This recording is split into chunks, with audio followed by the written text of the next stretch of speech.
자, 오늘 설교 제목 같이 한번 큰 소리로 한번 고백하겠습니다. 시작. 예배자에게 주시는 두 가지 선물.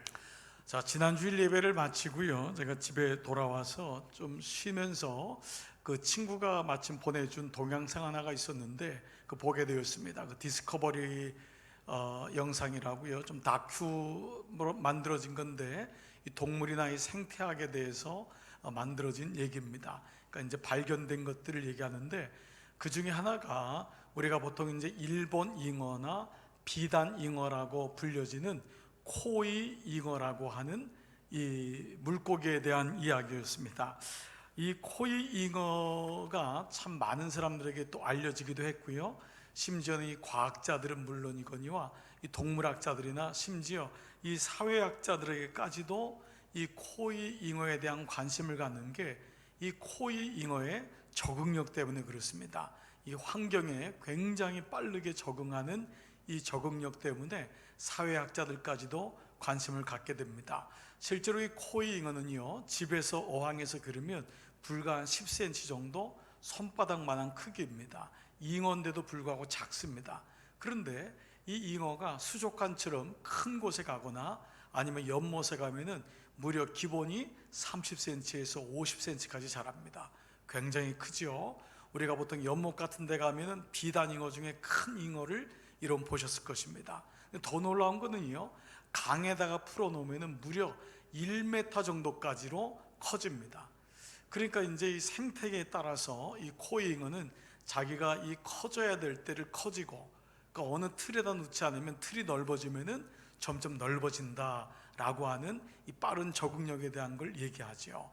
자, 그러나 또한 이 또 흥미롭게도 역으로도 이것이 적용된다는 것입니다.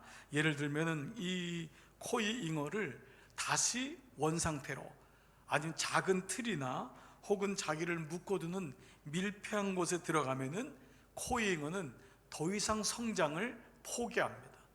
자라지 않습니다. 때로는 더 수축되는 모습까지도 보인다는 것입니다.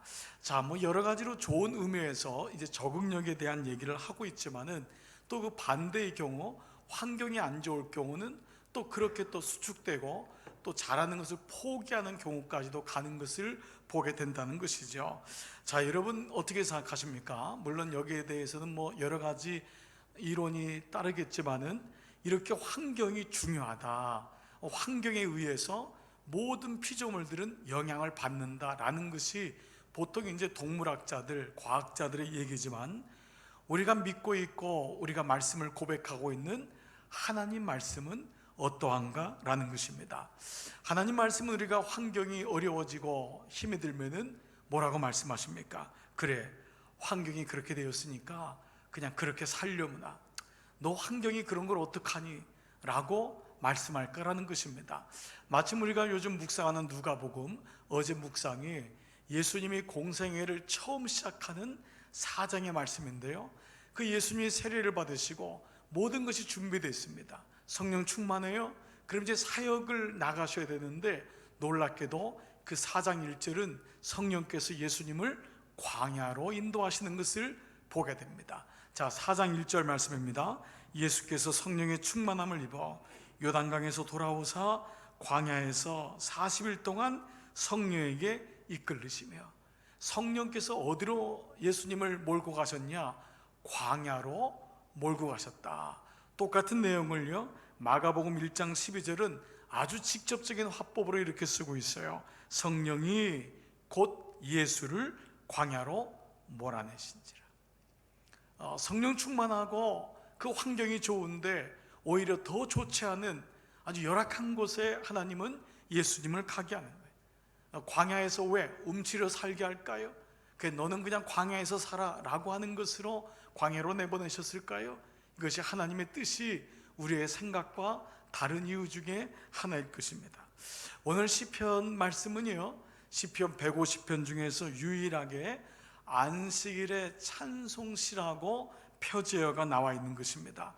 이거 좀 이상합니다. 왜냐하면 시편의 말씀은 대부분 안식일에 사용된 기도문이거든요, 찬송이거든요.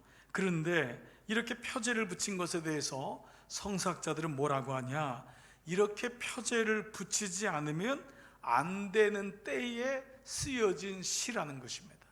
그러니까 안식일에 이 찬송을 해야 된다고 하는, 그렇게까지라도 표제를 붙이지 않으면은 안 되었던 시간에 이 시를 고백했다라는 것입니다. 우리가 일반적으로 생각하면은 이스라엘 백성 하면은 예배, 그 예배하면은 이스라엘 백성 안식일이라고 생각하지만, 아이러니컬하게도 이스라엘의 역사 속에는요, 안식일을 지키지 못했던 일들이 많이 있었습니다. 실제로 내전도 많이 있었고요, 다윗 같은 경우도 어려움으로 인하여서 예루살렘을 떠나고 예배를 드리지 못했던 그 궁핍함에 대해서도 얘기했던 적이 많이 있죠. 또 전쟁이 와서 성전을 완전히 초토화시킬 때도 적지 않았습니다. 또 옛날이니까요, 재앙이나 장마, 전염병 이런 것들이 많이 있어서 예배를 드리지 못하는 일들이 실제로 많이 있었던 거예요. 근데 문제는 뭐냐? 문제는 그런 시간이 길어지면서 그 환경 속에서 어느 날 사람들의 마음마저도 그 예배에 대한 감격을 잃어버렸다는 거예요. 예배가 시들시들해지고, 굳이 뭐 예배 드려도 되나? 뭐 예배 드릴 필요 있나? 아니 굳이 뭐 성전 가서 제사 드릴 필요 있어? 아니 이렇게 힘든데 뭐 양을 잡고 무슨 소를 잡고 염소를 잡고 무슨 뭐 제물을 준비하고. 실제로 여러분, 우리가 지난 몇 달 전에 봤던 역대하에 보면은 이렇게 이스라엘 백성들이 예배를 잃어버리는데 어느 정도냐? 제사장과 레위인들이 예배하는 법을 잊어버릴 정도였어요. 얼마나 예배를 드리지 않았으면 그 감격을 잃어버렸냐? 예배하는 방법을 잊어버릴 정도였다는 거예요. 여러분 어떻습니까? 우리도 살아가면서 이러한 때 있지 않습니까? 마치 코이잉어처럼 나는 환경에 잘 적응해 라고 하지만은, 환경에는 적응하지만 본질을 잊어버린다면은 우리는 사실 코이잉어와 별다를 바가 없을 것입니다. 그런데 하나님은 유독 피조물 중에 인간에게는 그렇게 만들질 않았거든요. 창세기 처음이 뭐죠? 1장 1절이 태초에 하나님이 천지를 창조하시니라. 성경은 처음부터 창조에 대한 말씀이에요. 믿음의 사람 아브라함을 선택했을 때 첫 번째 메시지는 뭐냐면 아브라함에게 떠나라, 가라라는 거예요. 기독교의 정신, 말씀의 정신은 환경 속에서 그래, 그럴 수밖에 없어가 아니라 떠나라는 거예요. 어렵지만 시작해 보라는 거예요. 일어나 보라는 거예요. 죽은 자에게도 일어나라는 거예요. 그러므로 오늘 이 말씀이 시편 말씀 속에서 선포하고 있는 거예요. 왜 너희들의 마음이 이렇게 되었느냐? 너희들의 마음이 왜 예배의 감격을 잃어버렸느냐? 그래서 시편 150편 중에 유일하게 이때에 이 시는 안식일의 찬송시다. 안식일에는 마땅히 오늘 찬양대의 고백처럼 내 주여 내 영혼이 주를 찬양합니다. 내 주가 내 영혼이 주를 바라봅니다. 오 주여 내가 주를 찬양합니다. 이 고백을 어렵고 힘들수록 더 주님 앞에 가라는 거예요. 그래서 오늘 먼저 이 찬양은 우리에게 묻는 거예요. 이 시는 당신에게는 예배 가운데 그 감격을 아직도 가지고 있느냐? 아무리 환경이 그렇다 해도, 아무리 모이지 못한다 할지라도, 아무리 여건이 어렵다 하더라도. 그래서 오늘 이 시편 92편에는요 여호와라는 단어가 7번이 나옵니다. 여러분이 보면 눈에 띄어요. 여러분이 동그라미를 한번 쳐보셔도 금방 7번이 눈에 띄어요. 제호바, 여호와라는 말이 7번이란 말은 완전수지요, 하나님의 수예요. 하나님이 완전하게 함께 하신다라는 의미이고, 또 다른 7은요 주의 행하신 일이라고 하는 하나님의 역사가 6일 동안 이루어지고 바로 7일째 일곱째다는 날에는 하나님이 안식하셨다. 바로 그 말은 안식에만, 하나님께 예배할 때만이 진정한 안식이 있음을, 내 영혼의 번잡함, 내 영혼의 분노, 내 영혼의 쫓김, 내 영혼의 끊임없는 생각이 비로소 성전에서 하나님 앞에 예배할 때만이 그 마음의 중심을 잡을 수 있다 라고 하는 것을 오늘 고백하고 있는 것입니다. 그래서요 오늘 시편의 92편의 구조는 세 가지의 구조인데요, 1절부터 6절까지가 그 예배 드리는 기쁨, 그래서 그 안식일에 예배 드릴 때의 감사와 찬송, 그 예배는 뭐냐? 하나님께 감사하는 것이고, 그 예배는 하나님의 성호를, 영화로우심을 찬송하는 것이다. 그것이 1절부터 6절까지의 첫 번째 단락이고요. 그리고 이 두 번째, 세 번째는 뭐냐 하면 그렇게 하나님께 예배하는 자, 안식일을 지키는 자에게 주시는 하나님의 은총, 선물입니다. 그래서 바로 7절부터 11절이 첫 번째 은총이에요. 그리고 8절부터 11절까지가요. 그리고 12절부터 마지막 15절까지가 예배하는 자에게 주시는 두 번째 은총입니다. 그래서 오늘 설교 제목이 예배자에게 주시는 두 가지 은총이라는 것입니다. 자, 먼저 우리는요, 오늘 본문 관찰을 통해서 안식일을 지키는 자, 주님께 예배하는 자에게 주시는 그 하나님의 감격, 그 시인의 예배자의 감격을 먼저 한번 살펴보겠습니다. 자, 1절과 3절에 시인은 뭐라고 고백하고 있죠? 같이 한번 읽어보겠습니다. 시작. 지존자여 시편금과 비파와 수금으로 여호와께 감사하며 주의 이름을 찬양하고 아침마다 주의 인자하심을 알리며 밤마다 주의 성실하심을 베품이 좋으니이다. 지존자여, 이 말은 하나님의 또 다른 이름이죠. 지존하신 분, 내가 그분께 예배드립니다. 그래서 우리가 시편금과 비파와 수금으로 모든 것을 동원하여 여호와께 감사하고 그리고 주님의 이름을 찬양하고, 그 예배는 뭐냐? 감사와 찬양이에요. 예배는 이 두 가지면은 충분한 것입니다. 예배는 하나님께 모든 것이 주님께서 하신 일을 감사하는 것. 오늘 이 아침도 여러분들이 예배를 드리면서 지난 한 주간 힘든 일도 있었음에도 불구하고 그 하나님께 감사하고 주의 행하신 일을 찬송하는 것. 그런데 그 찬송을 어떻게 하냐? 아침마다 주의 인자심을 알리며, 내가 아침에 일어날 때, 여러분 지난 한 주도 그러셨죠. 하나님의 생명 주신 것, 사실 우리는 다 밤에는 죽음을 경험하는 거예요. 그 간밤에 하나님 우리에게 생명 주셨을 때, 눈을 떴을 때 그것이 당연한 것이 아니에요. 하나님 감사합니다. 오늘도 생명 주셨군요. 오늘도 호흡 주셨군요. 그래도 이만한 건강 주셔서 또 기력을 찾고 일어나게 하셨군요. 그래서 아침마다 주의 인자하심을 고백하게 하고, 또 그날의 밤자리에 들 때 밤마다 주의 성실을 베푸심이 좋으니이다. 주님 나에게 이런 일을 행하셨습니다. 주님이 모든 일을 하셨습니다. 그 주님의 일하신 것을 찬양하는 것. 그래서 그 5편의 5절에는요, 여호와여 주께서 행하신 일이 어찌 그리 크신지요 주의 생각이 매우 깊으시나이다. 개역성경에는 주의 생각이 심히 깊으시나이다. 주의 행하신 일이 어찌 그리 크신지요. 내가 한 게 아니었습니다. 나의 잘남이, 나의 능력이 아니었습니다. 주의 행하신 일이 어찌 그리 크신지요. 그 하나님의 일하심을 마음껏 고백하고, 주님의 생각이 나의 생각보다 훨씬 깊습니다. 주님 그렇습니다. 주님의 뜻이 나의 뜻보다 훨씬 옳습니다. 이 고백을 하고 있는 거예요. 예배는 지난 한 주간 살았던 것을 돌아보고 이번 한 주간의 시작을 주님께 고백하는 돌아봄의 은혜와 시작함의 은혜, 이것이 시작되는 것 아니겠어요? 요즘 우리가 누가복음을 통하여 우리는 예배자에 대한 마음을 더 느끼게 되는데, 여러분 성전에서 예수님을 만났던 사람이 시므온과 안나 아니에요? 그 중에 시므온의 노래는 시므온의 찬가라고 해서 오랫동안 교회에서 지금까지 불려지고 있는데, 이 찬양이 뭐예요? 예수님 만나자마자 뭐라고 하죠? 주님, 이제 저를 풀어주셔서 감사합니다. 저는 사명을 다했습니다. 이제 죽어도 여한이 없습니다. 저는 아무 바람이 없습니다. 하루의 일과를 마치고 우리의 인생을 주님 앞에 올려드릴 때, 주님 잘 살았습니다. 감사합니다. 이 시므온의 고백이야말로 우리 모든 자의 고백이 아니겠어요?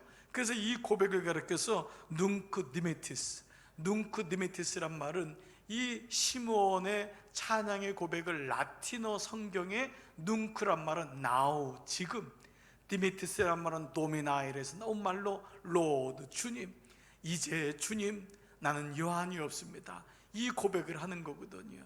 지금 여한이 없어요. 바로 이 시간 예배드리는 나에게는 주님 이 시간이 가장 기뻐요. 저는 여러분 이 고백이 저와 여러분의 고백 되기를 축복합니다.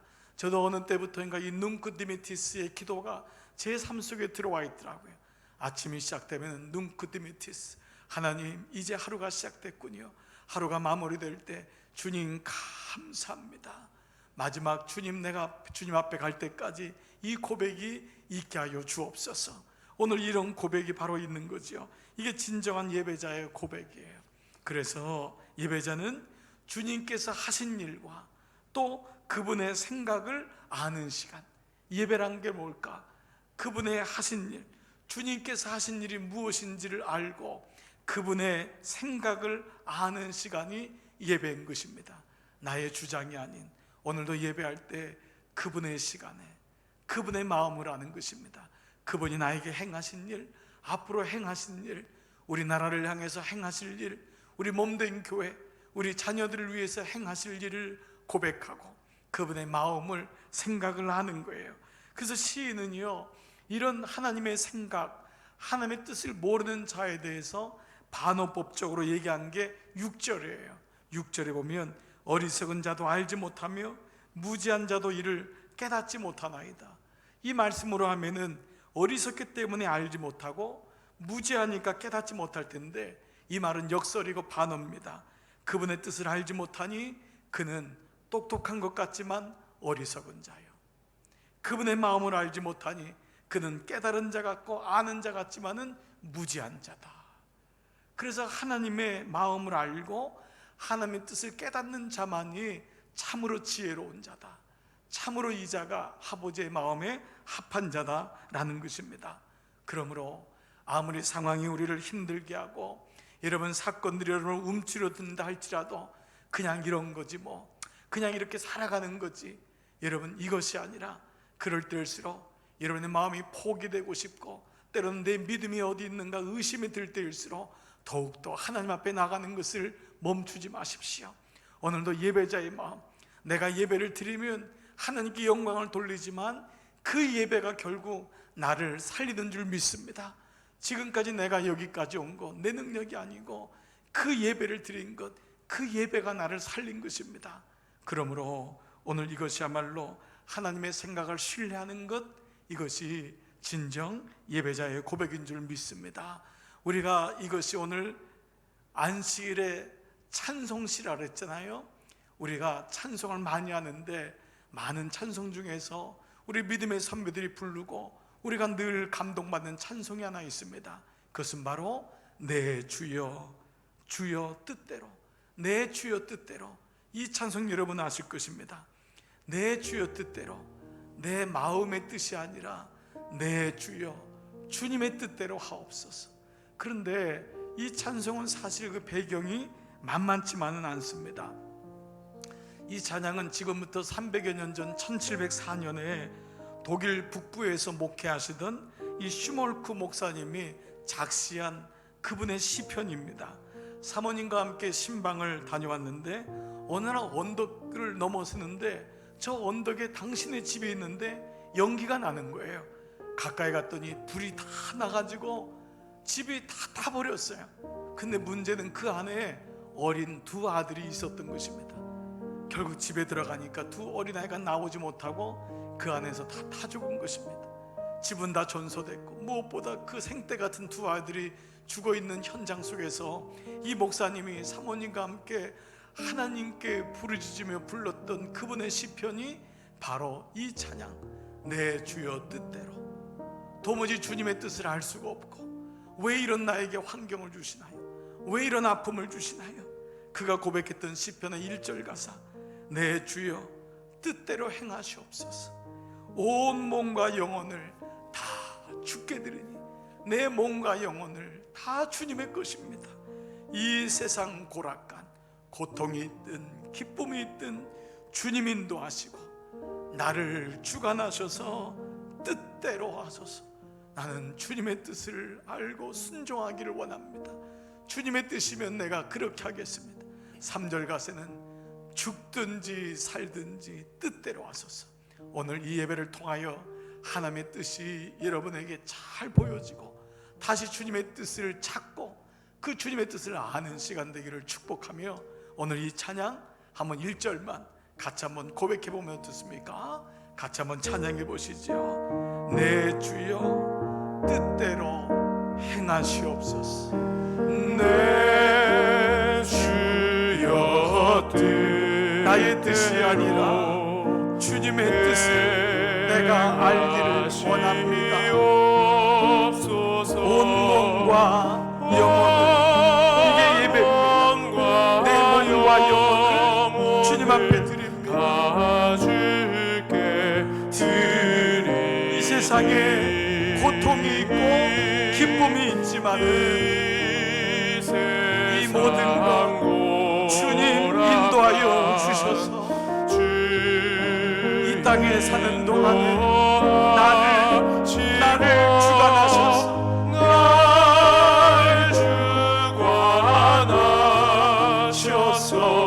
뜻대로 하소. 살든지 죽든지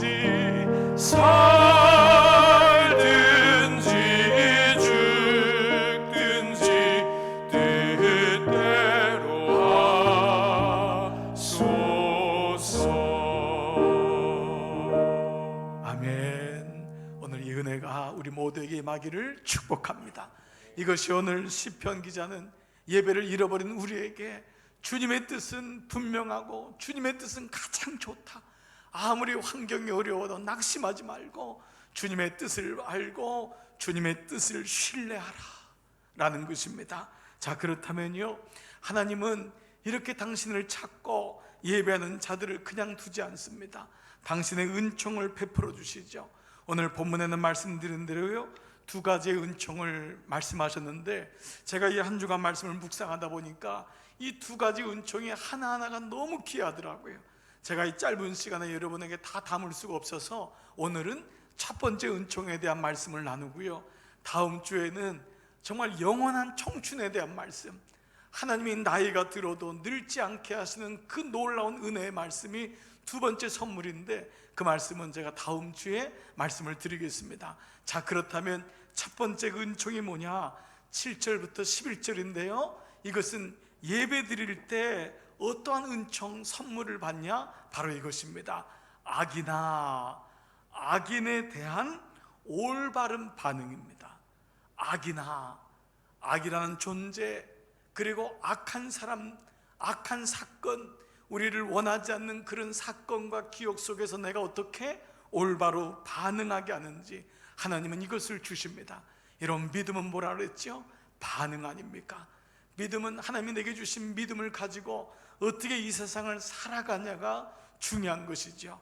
그래서 우리가 말씀을 묵상하고 적용하고 거기 반응하는 이유가 여기 있듯이요, 7절에 보면은 시인은 악을 행하는 자, 9절에 보니까 주의 원수들, 죄악을 행하는 자. 여러분 11절에 보니까 뭐라 했어요? My enemies, 나의 원수들, 그리고 나를 치는 행악자, 여러 단어가 나와 있습니다. 아마도 시인은 안식일을 지키지 못하게 하는 크게는 영적인 존재, 악에 대한 존재를 아마 감지했던 것 같아요. 그렇습니다. 예수님이 너희는 예배하는 자는 신령과 진정으로, 그 신령이란 말은 나의 간절한 마음이란 뜻이 아니에요. 신령은 in spirit, 성령 안에서. 예배는 성령님을 없으면, 성령과의 접촉이, 성령과의 동행이, 하나님의 영이 없으면 올바른 예배를 드릴 수 없다. 이 말은 뭐지요? 예배를 방해하는 악한 영의 존재가 있음을 분명히 말씀하고 있는 거예요. 하나님은 영이시니 예배하는 자는 신령과 라고 하는 것이죠. 자, 그렇듯이 오늘 시인은 이렇게 예배를 공격하는 악한 영에 대한 말씀을 크게는 또 하고 있고요, 또 실제적으로는 예배하는 자기를 업수히 여기고 또 예배드리지 못하게 하는 여러 사람들, 사건들, 그리고 실제로 자기를 괴롭히는 사람들, 이런 사건들이 많았음을 얘기하고 있습니다. 그래서 오늘 이 시인은 악과 악인들에 대하여 하나님이 어떻게 반응해야 될지에 대한 선물, 은총의 말씀을 주시는 거예요. 자, 근데 7절에 보니까요, 그들은 어떻다고 했죠? 그들이 풀같이 자라난다, 또 흥황한다 라는 말씀을 하고 있어요. 사실 이것이 오늘 이 땅을 살아가는 그리스도인의 현 주소 아닙니까? 그렇게 믿음으로 사는데, 하나님 뜻을 찾으면서 그렇게 정결하게 순결하게 살려고 하는데 이 땅은 그렇지 않은 것 같아요. 오히려 그렇지 않은 자가 더 누리고 사는 것 같고, 더 마음껏 사는 것 같고, 나는 이렇게 믿음으로 마음을 졸이고 그 뜻대로 살려고 하는데 그들은 진짜 풀같이 잘 자라나고 심지어는 흥하게 보인다라는 것이에요. 그래서 오늘 시편 기자는 뭐라고 7절에서 얘기하냐, 이렇게 말해요. 악인들은 풀같이 자라고 악을 행하는 자들은 다 흥황할지라도 영원히 멸망하리이다, 이렇게 하나님 앞에 선포하고 있어요. 그러나 그들은 그렇지라도 영원히 멸망할 것입니다 라는 거예요. 자, 여러분 어떻습니까? 저는 이 고백이요, 저에게 아주 깊이 아주 새겨져 있어요. 이해가 가요. 제가 처음 그 시골에서 개척교회를 이제 첫 목회를 시작할 때 첫 목회지가 이 일반적인 교회 모양이 아니었습니다. 가정집을 개조한 곳이었어요. 그 소마구를 바꿔서 만들고, 사택도 그냥 그런 마구를 바꿔서 만들었던 아주 굉장히 힘든 곳이었습니다. 성전이 기껏 한 10평이나 될까요? 아주 작은 곳이었어요. 그런데 그곳에 2년이 지나면서 하나님이 은혜를 베풀어 주셔서 마을 사람들이 모이고 아이들이 모이고 한 30여 명 정도 모이니까 성전에 더 이상 들어오지를 못하는 거예요. 그래서 그때 하나님이 이 마을에 성전을 짓게 하시는가 보다, 이제 마음을 가지고 이제 분별하기 시작하면서 기도하기 시작했어요. 근데 그 마을에는 300년이 넘은 마을이었지만 교회가 없었어요. 그래서 호수도 꽤 많았는데 교회가 없고 성황당은 많고 보살집은 많고 점치는 곳은 많았지만 하나님이 여기 당신의 교회를 세우자, 그 마음을 가지고 있었는데 얼마나 여러분 악한 공격이 많았겠어요. 그러나 그 가운데서 땅을 구입할 수 있었어요. 그것만 해도 시골 교회로서는 정말 굉장한 일을 한 거였어요. 그러나 교회를 지으려고 하니까 이게 이게 여건이 너무 어렵고, 일단 건축비가 이게 장난이 아니잖아요. 그런데 일단 조립식으로 해도 십자가를 세우자, 그 다음에 나중에 좀 제대로 된 건축을 할 수 있겠다 생각했는데, 그래서 이제 건축 이제 사에서 나와서 다 해보니까 그 당시 돈으로 한 1억 정도. 사실 건축비로 교회가 세워지는데 1억이면 큰 돈은 아니지만은 그 가난한 시골 교회로서는 그것도 큰 돈이었습니다. 그러나 교인들하고 힘을 합해서 우리가 힘을 내보자. 그러나 이거 턱이 없이 부족하니까 이제 제가 할 수 있는 일은 좀 이제 제가 아는 지인들, 교회들을 찾아가고 도와주세요. 우리 300년 만에 이 마을에 교회가 세워지는 것입니다. 좀 동참해 주세요. 그래서 도시에 가고 서울에 올라가고 이 신도시를 찾아가서 열심히 발품을 팔았습니다. 얼마나 마음이 간절했겠어요. 그러나 교회들마다 상황이 다 달랐고 어느 교회는 가도 만나주지도 못하고, 그래서 며칠을 돌아다니고 해도 너무 힘든 거예요. 그렇게 초라할 수가 없더라고요.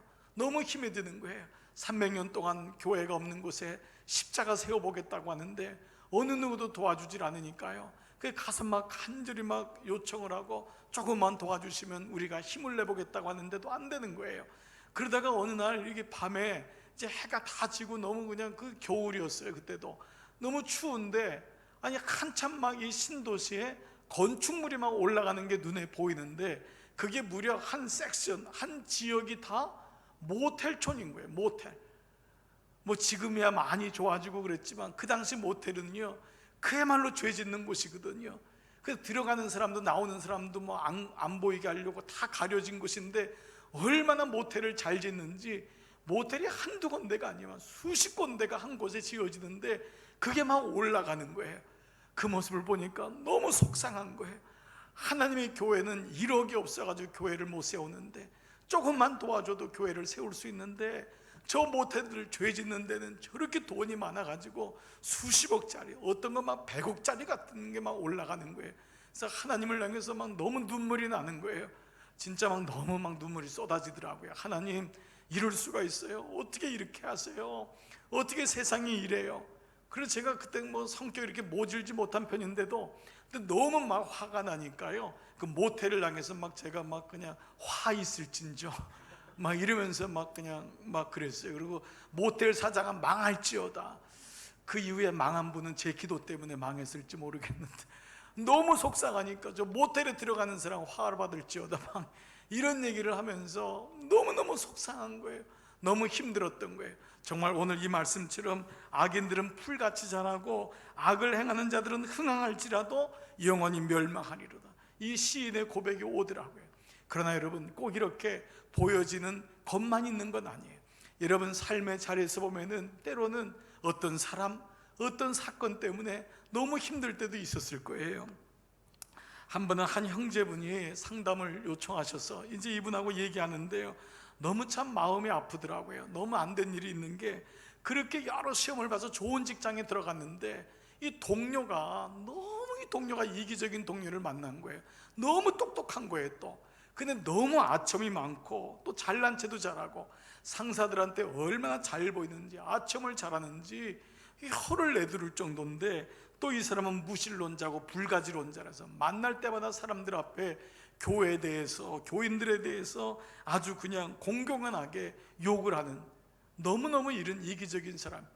참 그게 마음에 걸려서 어느 날 그분에게 시간을 내어서, 그러지 마라, 왜 이렇게 당신 예수 믿는 사람 그렇게 하냐, 그리고 우리 같은 직장에서 같이 윈윈 하자, 우리 같이 잘 나가보자 하는데, 이 사람이 이 얘기를 들은 다음에 오히려 역하 감정을 가지고 그때부터 그렇게 공격을 하는 거예요. 아예 상사들한테 없는 얘기까지 다 하고, 업무 중에 아주 그냥 사건마다 그냥 골탕을 먹이려고 꼬게 하고, 나중에 진급하는데 진급하는 과정도 다 그냥 막 못하게 해가지고 자기는 진급이 안 되고 이 사람은 진급이 되고, 그 동료 중에서 이 사람만 진급이 되는, 그러니까 이 사람이 너무 이번이 힘든 거예요. 직장에 가면은 일할 기분이 나야 되는데 이 사람을 보면은 마음이 턱 가라앉고, 한마디로 하면 비수처럼 막 날라오고 하니까 남자분인데도 너무너무 힘들더라는 거예요. 그 어렵게 들어간 좋은 직장에서 그러니까 직장도 못 옮기겠고, 그렇다고 해서 이 사람은 여전히 막 이제 자기 상사가 돼서 진급해가지고 올라가고 있고, 어느 날 집에 왔는데도요 잠을 못 자겠대. 늘 그 사람 생각이 나고 너무 힘들더래. 부인이 당신 왜 그러냐, 좀 잊어버리라는데도 그게 마음대로 안 되죠. 어느 날 너무 위가 아파가지고 병원에 갔더니 위궤양이 걸려서 위가 다 헐고 위에 구멍이 난다. 너무너무 어려워, 스트레스 받지 마라. 이게 안 된다는 거예요. 근데 정작 문제는 뭐냐, 예배가 안 된다는 거예요. 예배를 드릴 때마다 그 사람이 생각나고요, 목사님 메시지 중에 말씀 중에 용서에 대한 말씀, 십자가가 용서 아닙니까? 근데 그 얘기를 하면 눈을 감게 된다는 거예요. 목사님 아무리 얘기해도 나는 그 사람은 용서가 안 됩니다. 심지어는 성경에도 용서란 단어가 나오면은 지워버릴 정도로, 그 정도로 마음이 답답하고, 그 성경 말씀에 이런 말씀은 쓴물이 막 올라오고. 여러분 어떻습니까? 여러분 그 얘기를 들으니까 이해가 가지 않습니까? 그 형제 같진 않더라도 우리도 사실은 어떤 원수나 악인은 아닐지라도 우리가 살아가면서 이렇게 부닥치는 사람들이 있습니다. 큰 바위는 피하지만 신발의 모래가 나를 괴롭히듯이 이러한 일들이나 혹은 사람, 어떤 사건 지나간 줄 알았는데 그 사건의 기억이 불쑥불쑥 나를 올라와서 힘들게 하는 이런 일들이 있다는 거예요. 자, 그런데요, 오늘 시인에게 주시는 하나님의 은총이 있습니다. 시인이 이 사람이나 사건에 대해서 어떻게 반응하고 있냐, 바로 그 말씀이 9절입니다. 자, 9절을 한번 눈여겨보시고 한번 읽어보겠습니다. 9절 시작. 여호와여, 주의 원수들은 패망하리이다. 정녕 주의 원수들은 패망하리니 죄악을 행하는 자들은 다 흩어지리이다. 자, 여러분 이 말씀을 보면은 하나님께 하는 말씀 같잖아요. 여호와여, 주의 원수들은 패망하리이다 라고 하지만 이건 시적인 개념이고요, 이 말씀의 원어는 뭐냐 하면은 이거는 수동형이거든요. 즉 이 말씀은 뭐냐 하면, 하나님 그 사람들은 패망하게 될 것이고 그들은 다 흩어지게 될 것입니다. 그리고 마지막에 뭐가 있냐면 하나님으로 인해. 즉 이 말의 주어가 누구냐, 하나님이라는 거예요. 이게 하나님께 얘기하는 것이 아니라 나는 믿습니다, 주님이 결국 그들을 흩어지게 하고 그들의 마지막은 멸망될 것임을 내가 알고 있습니다. 바로 이것이 이 말씀입니다. 시인은 6절에서 하나님 이들을 멸하십시오 라고 했지만 결국 이 모든 일을 목격하시고 아는 분은 하나님이십니다. 즉 하나님이 역사의 주관자이시고 하나님이 이 모든 일을 알고 그분이 이루시고 그분이 앉으십니다 라는 것입니다. 시편을 가장 많이 썼던 다윗 같은 경우도 얼마나 많은 사람들이 많았습니까? 그를 음해하는 악인들, 심지어 죽이려고 하는 자들이 있었는데 그는 그들을 직접 대면하지 않습니다. 그리고 꼭 악을 악으로 하지 않습니다. 이것이 시편에 나온 다윗의 공식 아닙니까? 그 중에 대표적인 말씀이 시편 56편 8절인데요 그는 이렇게 고백해요. 나의 유리함을, 이 유리한다는 것은 쫓기는 자로 인하여 방황함을 주님께서 계수하셨사오니 그 날들을 세신 거예요. 네가 언제부터 그렇게 힘들게 살았고 그 쫓김으로 낮잠 밤잠을 자지 못했던 것을 내가 계수했사오니 주님이 나를 아셨사오니 나의 눈물을 주의 호리병에 담으소서. 여러분 개역성경의 호리병, 주의 병에 담으소서. 주의 병에 담으소서. 나의 눈물을 주님이 아십니다 라고 하는 고백을 하고 있는 거예요. 여기 여러분 놀라운 비밀이 있습니다. 여러분 이것은 다윗 때만이 아닙니다. 초대교회 때, 가장 처음 교회 때 교회 안에서도 이런 일이 있었습니다. 우리가 살다 보면은 서로 생각이 다르고 서로 어긋날 때도 있고 때로 그렇게 친했던 사람들이 서로 마음이 돌았을 때도 있어요. 이것이 사실 살아가는 모습인데 그때 하나님이 뭐라고 했냐면 로마서 12장 19절에서 내 사랑하는 자들아, 내 사랑하는 자들아, 너희가 친히 원수를 갚지 말고 하나님의 진노하심에 맡기라. 초대교인들은 바깥으로는 박해를 당하고 안에서는 어려운 일들이 많았어요. 그런데 너희가 친히 원수를 갚지 말고 하나님의 진노하심에 맡기라 기록되었을 때 왜 그러냐? 하나님 말씀이기 때문에. 하나님 말씀이 기록되었을 때 원수 갚는 것이 내게 있으니 내가 갚으리이다. 주님께서 말씀하셨다는 거예요. 주님께서 말씀하셨다.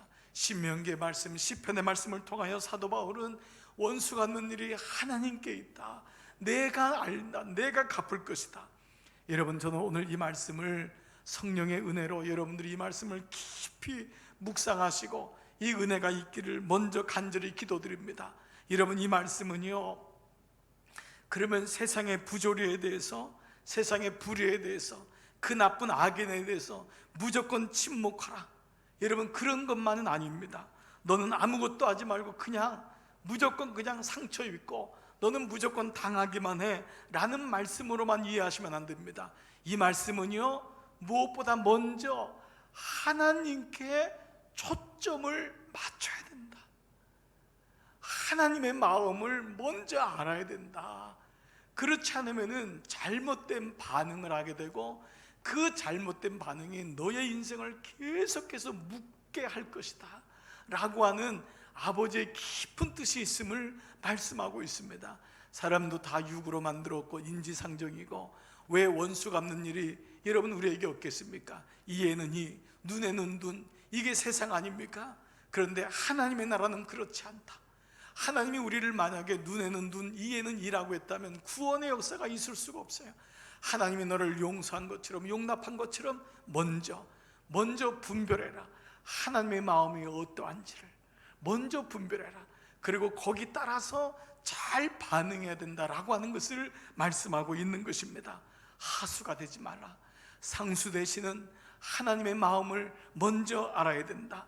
하나님의 일하심을 보라. 그분이 일하심을 봐야 된다. 그리고 오늘 시편 기자처럼 그분의 깊은 생각을 먼저 알아야 된다. 그분에게 깊은 생각이 있음을, 그분의 생각을 신뢰함으로 우리들의 사건 속에 일어나는 일들에게 올바르게 반응해야 된다. 바로 이 말씀을 하고 있는 것입니다.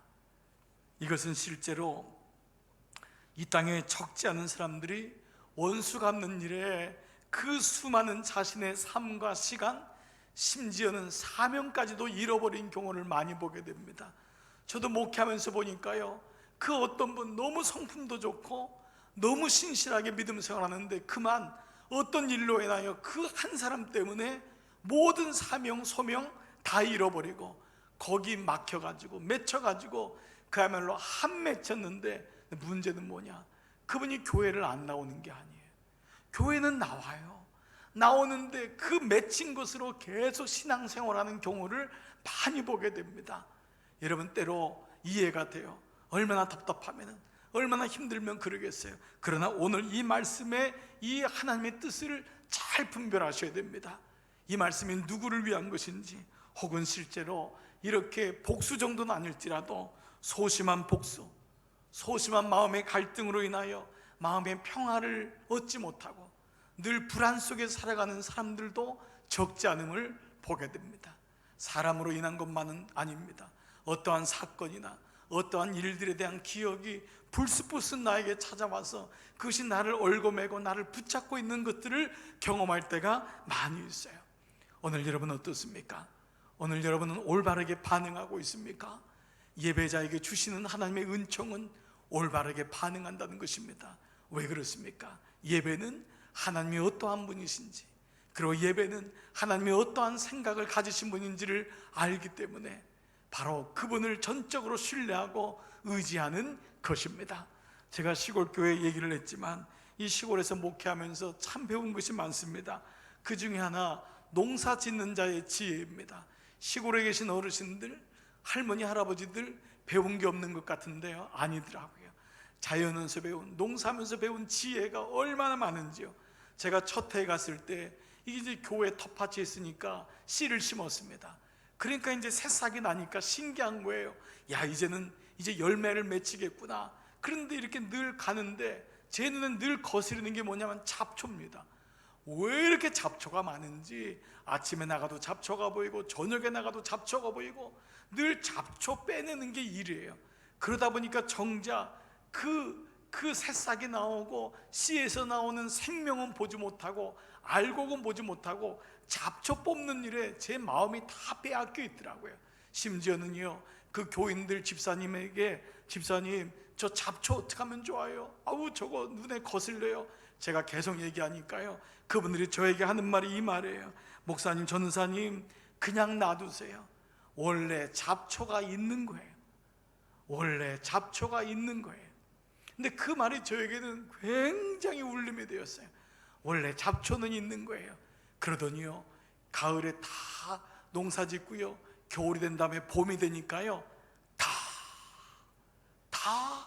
그냥 다 솟구더라고요. 다 삽 가지고 와서요 완전히 뒤집더라고요.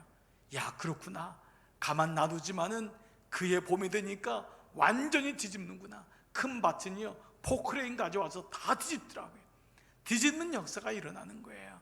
사랑하는 여러분, 오늘 여러분의 삶을 가만히 한번 봐보십시오. 누군가가 여러분을 힘들게 하고 때로 폄하하고 좋지 않는 소문이 여러분에게 들릴 때가 있을 거예요. 아무리 여러분이 좋은 일을 하여도 여러분 그래요. 여러분 목회자도 마찬가지. 목사가 아무리 주님의 뜻을 가지고 살고 주님의 일을 한다 해도 모든 사람들이 다 환영하고 모든 사람들이 여러분을 좋아하잖아요. 여러분이 인생을 살면서 어떻게 모든 사람이 여러분을 다 좋아한다고 기대하겠어요? 그런 때로는 그렇지 않은 얘기도 들릴 수 있고, 때로는 내가 그렇게 좋아했던, 믿었던, 기대했던 사람이 내 생각하고 달라질 때도 있어요. 또 어떤 사건이나 기억이 여러분의 마음을 힘들게 하고 생각하면 쓴물이 올라오고 때로는 그것이 한까지 맺혀 있어서 마음에 응어리가 있는 그런 경우도 있을 거예요. 때로 여러분은 생각이 너무 많아서 그것 때문에 잠을 이루지 못하고 늘 마음에 불안과 염려와 근심이 있을 때가 있을 거예요. 그런데 오늘 이 말씀에서 뭐라고 해요? 그 환경 속에서 뭐라고 해요? 그냥 예배 드려보라는 거예요. 그런데 그때 하나님을 바라보라는 거예요. 그것 때문에 너무 마음 뺏기지 말아보라는 거예요. 그리고 그 하나님께 예배 드릴 때 하나님이 어떤 마음을 주시는가, 그것을 보라는 거예요. 오늘 이 놀랍게도 그 하나님께 예배 드릴 때에 오늘 10절에 이러한 하나님의 은총을 주세요. 그 첫 구절이 그러나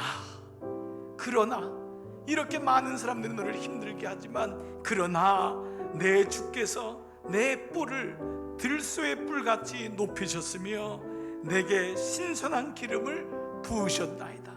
여러분, 이 말씀이 현대에 있는 성경 보니까요, 그러나 주님은 나를 들소처럼 강하게 하시고, 오히려 그 예배를 드리고 하나님을 바라보니까 그렇게 힘든 사건들과 힘든 사람들로 인하여 내가 오히려 강하게 되고 주의 축복으로 내 마음을 시원하게 하셨습니다.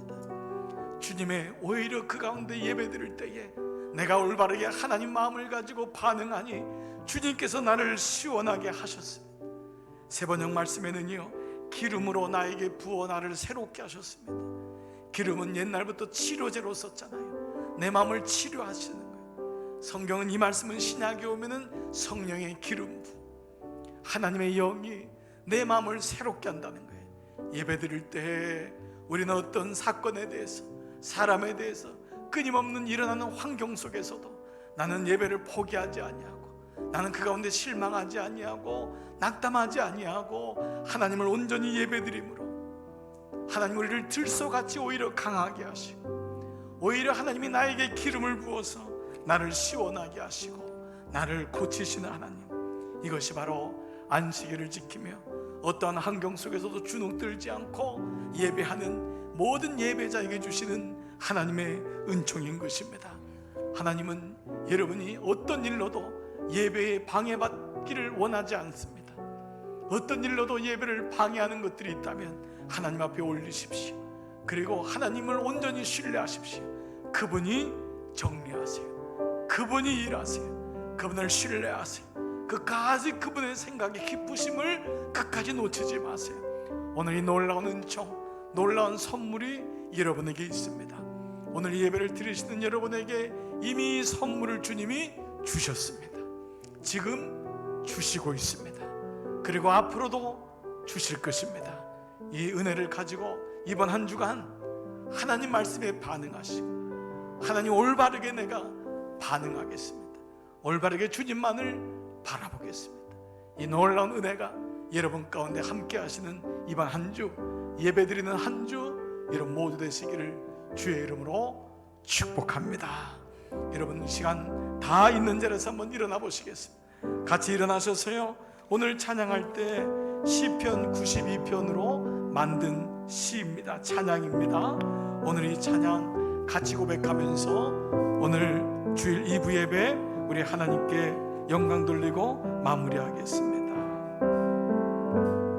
아침에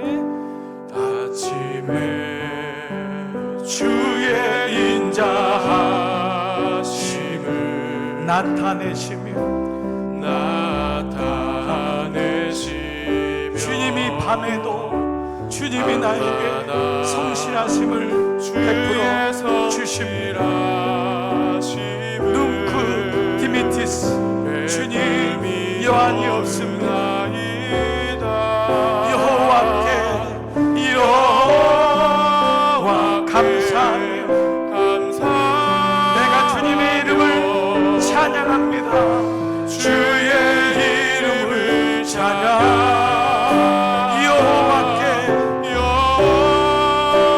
감사하며 내가 주의 이름을 찬양합니다. 주의 이름을 찬양. 우리 한번 두 손 높이 들고 여호와여, 주의 행사가, 주님이 행하신 일들 어찌 그리 크신지요. 주의 생각이 심히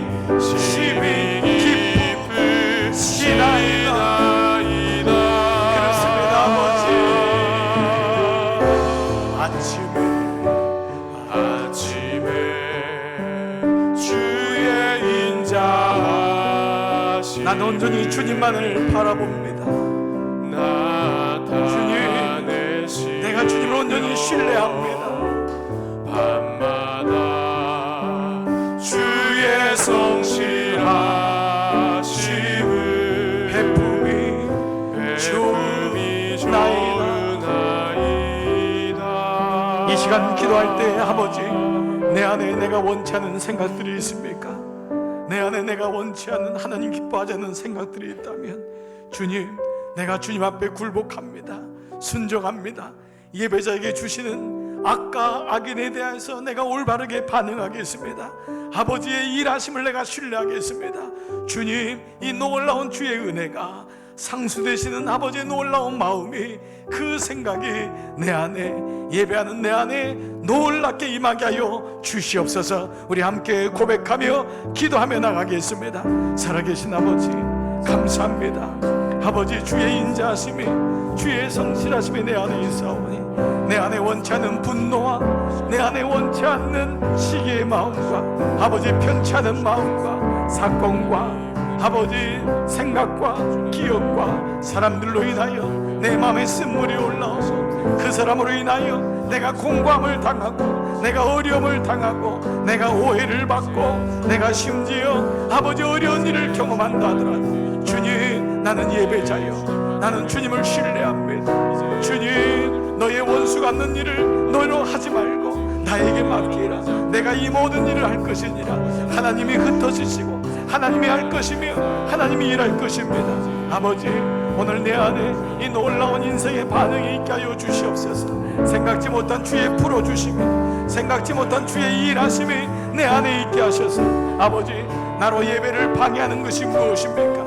나의 삶에 소소한 복수를 하고 내 안에 원수 맺는 일로 인하여 나의 시간을 낭비하고 나의 마음을 낭비하고 하나님의 소명까지 잃어버리는 아버지, 이 마음이 아니라 넉넉한 아버지의 마음을 가지고 주님, 주의 인자하심을 바라보고 여호와의 행사가 어찌 큰지를 기억하며 주의 생각이 심히 큼을 기억하며 나가는 종들로 인도하여 주시옵소서.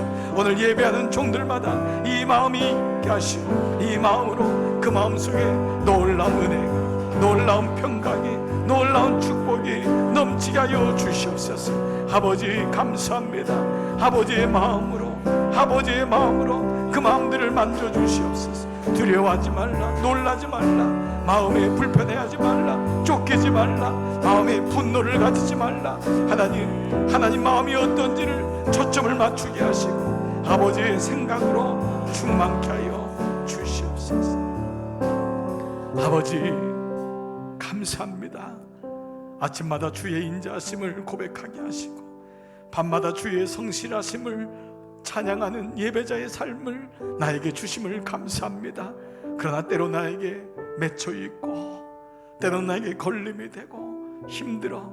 그것이 만약에 하나님께 나가는 것을 방해하고 예배를 방해한다면 아버지, 이것은 올바른 것이 아니기에 오늘 시인 기자에게 하나님께 예배하는 자에게 주시는 그 선물은 올바른 반응이었습니다. 아버지, 오늘 내 안에 이 말씀이 잘 박힌 모처럼 새겨져서 아버지의 마음으로 생각지 못한 평강과 은혜가 그 안에 넘치게 하여 주시옵소서. 예배자의 마음 여한이 없습니다. 이 놀라운 평강이 오늘 예배하는 자들 가운데 임하여 이로 인하여 하나님이 일하시는 것을 경험하고 이 예배의 축복이 오늘 이 예배 드리는 사랑하는 종들 가운데 임하게 하여 주시옵소서. 가슴과 머리에 손을 얹고 기도할 때에 하나님, 이분들을 안수하며 기도합니다. 주님, 그 마음에 하나님의 은혜를 허락하여 주옵소서. 충만하게 베풀어 주시고 고쳐주시고 치료해주시고 회복시켜주시고 성령의 기름을 부어주시고 들소처럼 강하게 하시고 하나님이 그 마음을 시원케 하여 주시옵소서. 원한 맺히지 말고 원수 맺지 않게 하시고 분노와 마음에 있는 모든 감정들을 주님 앞에 올려드립니다. 주님, 샬롬, 하나님의 평강이 그 영과 육을 안수하여 주시옵소서. 이 시간 두 손 들어 사랑하는 자녀들에게도, 사랑하는 지인들과 우리 사랑하는 가족들, 교우들, 하나님, 그 마음에 분노와 쫓김이 있습니까? 마음에 힘든 마음이 있습니까? 상처받은 마음이 있습니까?